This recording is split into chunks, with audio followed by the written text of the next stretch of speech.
Cari amici, buongiorno. Mi dispiace moltissimo non essere oggi con voi a questa bella iniziativa. Purtroppo alcuni impegni non mi hanno consentito di venire a Venezia, città che rivedrei sempre con grandissimo piacere.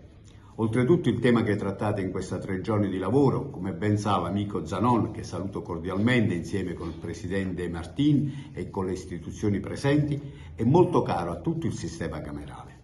Le Camere di Commercio, come ben sapete, nascono come enti di regolazione del mercato. L'illegalità nell'economia invece inquina il mercato, alterandone le regole e aprendo la strada alla concorrenza sleale. Ecco perché nel tempo abbiamo messo a punto strumenti che consentono alle istituzioni di effettuare analisi puntuali sui rischi di infiltrazione nella singola impresa o in gruppi di imprese. Di recente, ma di questo parleranno i colleghi presenti oggi, stiamo conducendo analisi approfondite sui bilanci delle aziende per far emergere situazioni di vulnerabilità, di fragilità che possono portare alla chiusura dell'attività o peggio ancora a far cadere l'imprenditore nelle braccia della criminalità.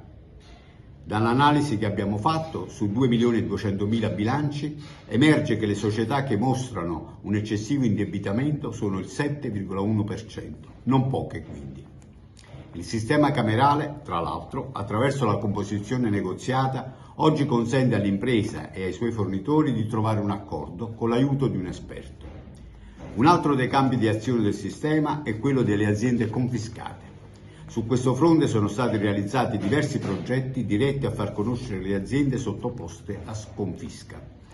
La restituzione di queste attività sottratte al mercato dalla criminalità organizzata è un vantaggio in termini economici. Abbiamo stimato che se le aziende confiscate vengono riportate nel mercato potrebbero generare un valore pari a 4 volte quello attualmente prodotto. Siamo però consapevoli che i vantaggi sono anche di natura sociale e civile e soprattutto un segno tangibile della vicinanza e del supporto all'economia legale. Un caro saluto a tutti voi e buon lavoro.